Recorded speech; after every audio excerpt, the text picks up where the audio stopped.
প্রিয় বন্ধুরা, তোমরা সবাই কেমন আছো? আশা করি ভালো আছো। আজও চলে এসেছি এক নতুন ভিডিও নিয়ে। আমার যে পাঠির বাচ্চারা খাবার খেতে দেখতে পেয়েছো, সেটা আমার হিটে চলে এসেছে। তাই হিটে আসলে কি করে বুঝবো তার লক্ষণগুলি কি কি? এক নম্বর ধাপ হচ্ছে আমার ছাগলের বয়স। পাঠি বাচ্চারা বয়স হচ্ছে প্রায় 1 বছরের কাছাকাছি। অনেক ছাগল 5 থেকে 7 মাসে হিটে চলে আসে। দ্বিতীয় নম্বর ধাপ হচ্ছে হঠাৎ বেশি ডাকাডাকি করা।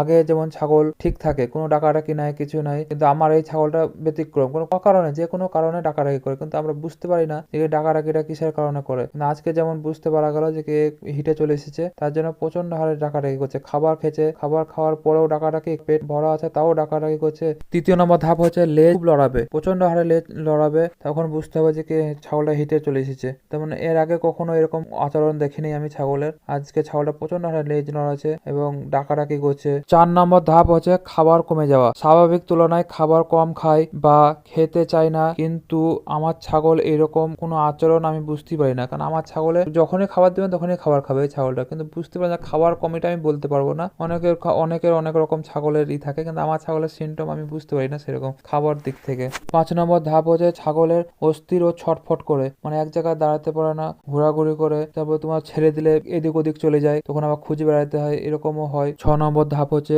অন্যান্য ছাগলের প্রতি আগ্রহী। খাসি ছাগল যে মাদি ছাগলটিকে বিরক্ত করে। 7 নম্বর ধাপ হচ্ছে প্রস্রাব ঘন ঘন করে, অল্প অল্প করে বারবার প্রস্রাব করে। তখনই বুঝতে পারবেন যে ছাগলটা হিটে চলে এসছে। থেকে গুরুত্বপূর্ণ বিষয় হলো হিটে আসা বাচ্চাটার ওজন দেখবেন আগে কত, বা শরীরটা দেখবেন। হেলদি থাকলে তবে প্রথমবার মিলন করাবেন, নাহলে প্রথমবার যদি সেরকম যদি ভালো স্বাস্থ্য যদি না হয়, তাহলে প্রথমবার কোনো ছাগলকে মিলন না করানোই ভালো। প্রথমবার বাচ্চা ছাগলকে মিলন করাবেন না, দ্বিতীয় থেকে তৃতীয়বারে আপনি মিলন করাতে পারেন। তখন দেখবেন ছাগলটার স্বাস্থ্য একটু ভালো আছে কিনা। যদি সেরকম স্বাস্থ্য যদি কমজোরি হয়, তাহলে মিলন করাবেন না। এতে ছাও ও মা দুজনেই অপুষ্টিকর হবে, বাচ্চা হেলদি হবে না।